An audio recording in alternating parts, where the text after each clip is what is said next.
سارے شیعہ مل کے سنیوں کو ختم نہیں کر سکتے. جو کام کر نہیں سکتے اس کی کوشش کیوں ہوتی ہے؟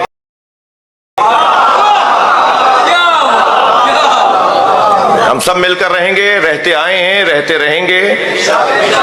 میں شیعہ بچوں سے کہوں گا کہ سنی بچیوں میں شادیاں کرو، شیعہ بچوں سے کہوں سنی بچوں سے کہوں گا شیعہ بچیوں میں شادی کرو.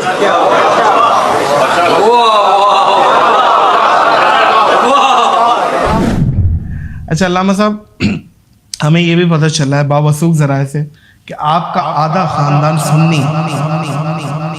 آدھا نہیں لیکن اچھی تعداد، مناسب تعداد. 30%. ہاں شاید 30% سنی ہے. ہاں، خاندان نہیں، میرا ننیال. ننیال خاندان ہی ہوا علامہ صاحب، وہ کوئی پرائے تو نہیں، خاندان ہی ہوا. میں اہل تشیع ہوں اور مجھے آپ سے بات کرنی تھی. اصل میں مجھے سمجھ نہیں آ رہا میں کیسے بات کروں، کیونکہ آپ میرے محسن بھی ہیں. میں آپ کو بتا نہیں سکتی میرے جو عقائد، میرا میں تھوڑا سا اپنا تعارف کروا دوں. میرا نام عروسہ شکیل ہے اور میں پاکستان پنجاب سے بات کر رہی ہوں جی. اور میں اسٹوڈنٹ ہوں ابھی. میرے جو کچھ عقائد تھے وہ جس طرح کے عام شیعہ آپ بتاتے ہیں کہ جس طرح کے عقائد ہیں، ہمارے یہاں بھی اسی طرح کے عقائد پہ جاتے ہیں، جیسے کہ غیر معصوم کی اطاعت وغیرہ، یعنی کہ ان کے فتوے کو ماننا. میرا شروع سے ہی وہ نہیں تھا، اور جب میں نے آپ کو سنا تو میرا وہ عقیدہ پختہ ہو گیا الحمدللہ. آج آپ سے ایک بہت بڑا مسئلہ لے کر حاضر ہوئی ہوں. میری ایک عزیزہ ہے، میری دوست ہے، وہ اہل سنت ہے، ان کا پورا خاندان اہل سنت ہے، دور دور تک کوئی شیعہ نہیں ہے. لیکن وہ کنورٹ کر لیا اپنا اہل سنت سے، وہ شیعہ ہو گئی ابھی. تو ابھی انہوں نے گھر میں کسی کو نہیں بتایا کہ انہوں نے شیعہ مذہب قبول کر لیا ہے. وہ آپ کو سنتی ہیں اور انہوں نے شیعہ مذہب قبول کر لیا. اب ان کا یہ مسئلہ ہے کہ انہوں نے گھر میں کسی کو نہیں بتایا.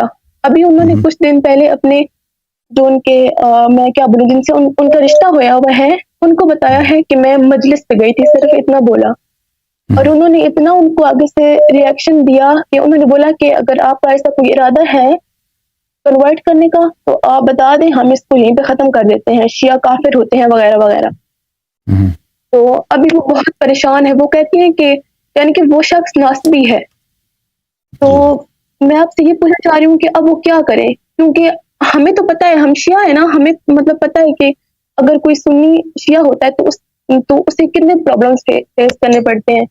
لیکن ایک سنی کو نہیں پتا ہوتا کہ کس طرح کا ریئیکشن آئے گا. انہیں اس طرح کا اندازہ تھا مگر اتنا اندازہ نہیں تھا کہ اس طرح کا ہوگا.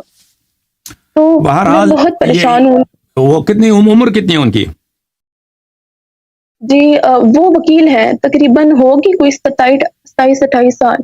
تو دیکھیں ایسے وکیل بھی ہیں، ان کے لیے تو بہت آسان ہے انکار کر دیں رشتہ لینے سے. کوئی مشکل ہے اس سے کہ انسان گناہ میں رہے اور وہ پوری زندگی ان کے ساتھ ان کی اذیت ہو تو رشتہ لینے سے انکار کرے. اور انسان اگر کنواری رہے یا دیر سے شادی ہو جائے، اس سے بہتر ہے کہ ایسے شخص سے شادی ہو جائے جو اس کے مذہب کا مخالف ہے، اس کے دین کا مخالف ہے، اس کے بچوں کو بلکہ اس کے مذہب کو بھی چینج کر کے رہے گا. کیونکہ اگر کسی مومنہ کی شادی ہو جاتی مخالفین کے گھر، وہ اکثر اتنے متعصب ہوتے ہیں زبردستی پر اس کا مذہب چینج بھی کر دیں گے. میں آپ کی خدمت میں کچھ احادیث دکھانا چاہتا ہوں، ملاحظہ فرمائیے. یہ کتاب ہے الفروع من الکافی، یہاں پر آپ کی خدمت میں عرض کریں یہ جلد نمبر 5 ہے، کتاب النکاح میں. یہاں پہ صفحہ نمبر 348 میں تزوجوا فی الشکاک ولا تزوجوہم. حضرت امام جعفر صادق علیہ السلام نے فرمایا کہ کبھی ناصبی سے تو مرد بھی شادی نہیں کر سکتا نا، ناصبی عورت سے. لیکن اگر کوئی ناصبی عورت نہیں ہے اور ایسے ہی مثلا سیدھی سادی سے بولی بالی سے عورت ہے، وہ اہل بیت علیہ السلام سے دشمنی نہیں کرتی، وہ شکاک میں شمار ہوتا ہے، اس سے شیعہ مرد شادی کر سکتا ہے. ولا تزوجوہم، اپنی بیٹیوں کو ناصبی تو دور کی بات ہے، جو عام جماعت عمریہ کے لوگ ہیں ان سے شادی نہ کرا دیں. لأن المرأة تأخذ من ادب زوجها ويقهرها على دینه، کیونکہ عورت جو ہے، وائف، زوجہ، خاتون جو ہے، وہ اپنا سب کچھ اپنے شوہر سے سیکھتی ہے، اور شوہر وہ ہمیشہ اس کے دین کو چینج کر سکتا ہے، وہ کیونکہ اس کے زیادہ اختیار ہوتا ہے گھر میں. پھر فرمایا قلت لأبی عبداللہ، میں نے حضرت امام جعفر صادق علیہ السلام کی خدمت میں عرض کیا کہ میری جو وائف ہے اس کی بہن وہ شیعہ ہے، عارفہ شیعہ ہے. علی رأینا ہمارے مذہب پہ ولیس علی رأینا بالبصرۃ الا قلیل اور ہمارے شہر بصرہ میں شیعہ تو بہت کم ہے شیعہ ہے ہی نہیں ہے فأزوجها ممن لا يرى رأيها کیا میرے لیے جائز ہے کہ میں اپنی سالی کی شادی کسی غیر شیعہ سے کر دوں؟ تو امام جعفر صادق علیہ السلام نے فرمایا لا ولا نعم ولا کرامہ، فرمایا کہ نہیں یہ کام کبھی نہیں کر رہا، یہ کبھی کام نہیں کر رہا کہ یہ جائز نہیں ہے، تو لہٰذا یہ جائز نہیں ہے۔ اگر وہ رشتہ ہاتھ سے جائے تو بہتر ہے ان کے لیے، کیونکہ بعد میں ان کے لیے بہت پرابلمز ہو جائیں گے بعد میں، یا تو ان کا مذہب چینج ہوگا یا تو ان کا طلاق ہوگا بعد میں، تو ابھی سے کوئی شادی نہ ہو جائے بہتر ہے۔ تو ہر انسان کا امتحان ہوتا ہے دین ایمان کے لیے، اور اگر ان کا امتحان اسی میں ہے کہ اگر اس کے اپنے حق کے لیے مذہب کے لیے لوگ تو جان دیتے ہیں، خون دیتے ہیں، بہت کچھ قربانی دیتے ہیں کہ رشتہ ہاتھ سے نکل جائے کوئی بات نہیں ہے، انشاءاللہ تبارک و تعالیٰ اس کے لیے۔